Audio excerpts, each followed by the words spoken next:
Bakunzi ba Gitega Entertainment TV turabaramukije twaramutse tugendera ishirahamwe One Love in Faith risanzwe rifise icicaro gikuru mu gisagara ca Bujumbura aho bari baramutse batanga ibikoresho vy'ishure ku bakenyezi basanzwe bakorana nabo kurikirana uwaserukiye iryo shirahamwe Jean Berkimas Ndayishimiye.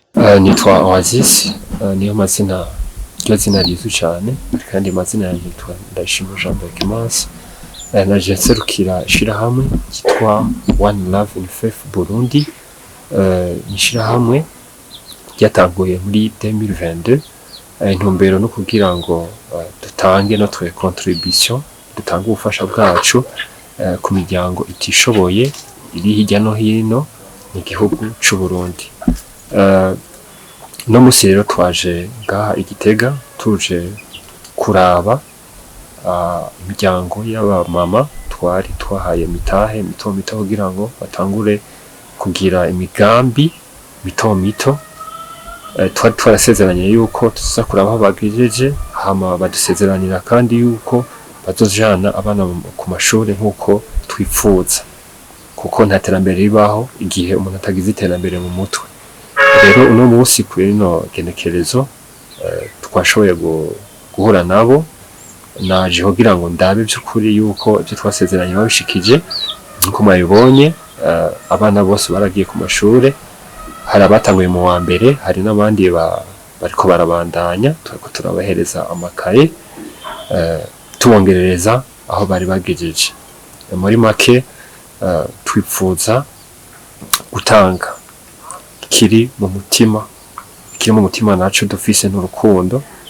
Niyo ntumbero yacu yuko dushaka gupusa canke guhamagarira abarundi bose kubana mu rukundo rumwe rushingiye ku kwizera, na cane umubano wabo kugira ngo ushobore nawe kuba ari umubano ufise inguvu aho abantu babana mu rukundo.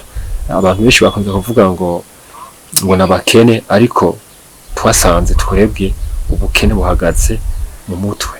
Umuntu yamaze kumbona yuko ari umukene mu mutwe, n'ubukene mu bindi byose buraca bumufata. Rero twebwe icyo dukora ubwa mbere no kuhamagarira umuntu tukamwibutsa yuko yaremwe kubw'umugambi w'Imana, kandi Imana hari ubutunzi yamusizemo, nabwo butunzi ari umuntu ategerezwa kubucukura hama kaburonka kugira ngo amaze kububona umufashe mu iterambere. Rero turashaka yuko umuntu amenya impamvu ahari, iyo mpamvu amaze kuyimenya akamenya nico akwiye gukora. Rero nkuko mwabyumvise turi abajene batandukanye, twatanguye bamwe turi aba étudiants mu university atandukanye, harimo n'abatiga, twavuye mu ntara zitandukanye mu madini atandukanye, twasize cyo cyumviro kimwe cyo kuja hamwe kugira ngo dutange ubufasha bwacu mu iterambere ry'igihugu.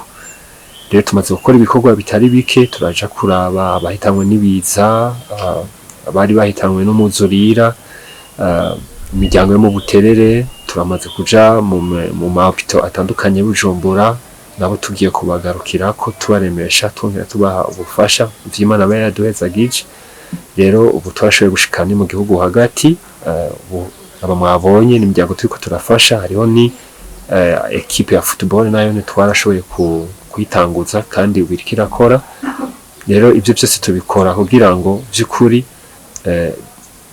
ntitubeho twenyene, ariko tushobore kubaho tugira impact ku buzima bw'abandi. Muri make nivyo dukora, kandi turi engage mu vy'Imana izodushoboza gukora ibisumbirije ivyo. Hama muri projection d'avenir twifuza gukorera cane mu burimyi, gufasha imiryango y'abantu barima, na cane dushiramo ico no kwita innovation muko abantu barasanzwe bakora barima, kugira ngo duhindure gato canke kanini mu byo tuzoba dushoboye mu iterambere ry'imiryango, cane abarima. Mu ivyo byose no kugira ngo igihugu gishobore gutera imbere mu burimyi, kandi mu bworozi, hama kandi muri education, mu ndero y'abana bige, imiryango ishobore guteza imbere ubumenyi bw'umwana. Muri make nivyo dukora. Yego. n'uwaserukiye abakenyezi baronse umutahe nawe nyene arashimira iryo shirahamwe. Nitwa Ndikumana Felicite, ndi umwe mu baronkejwe agatahe, kabashimiye iryo shirahamwe ryatwiyumviriye ko jewe agatahe mwampaye karamfashije ko narose ingene nshobora kuriha inzu, ndora ingene ngaburira umwana, nayo n'umwana mujanye mw'ishure, ariko ingorane zo ntizabuze, akenshi twaragiye turadandaza bakabidutwara inshuro kenshi, ariko n'ubu ndacafise duke ndiko ndakoresha, nkaba nifuza yuko bishobotse mushobora kutwongera. Uwaserukiye abakenyezi baronkejwe ibikoresho vy'ishure nawe nyene arashimira iryo shirahamwe. Nitwa Ndayishimiye Odeta, nkaba ndi mu bantu baronkejwe udukaye tw'abana n'udukaramu ndetse n'agasabuni ko kumesura ka Miforomo.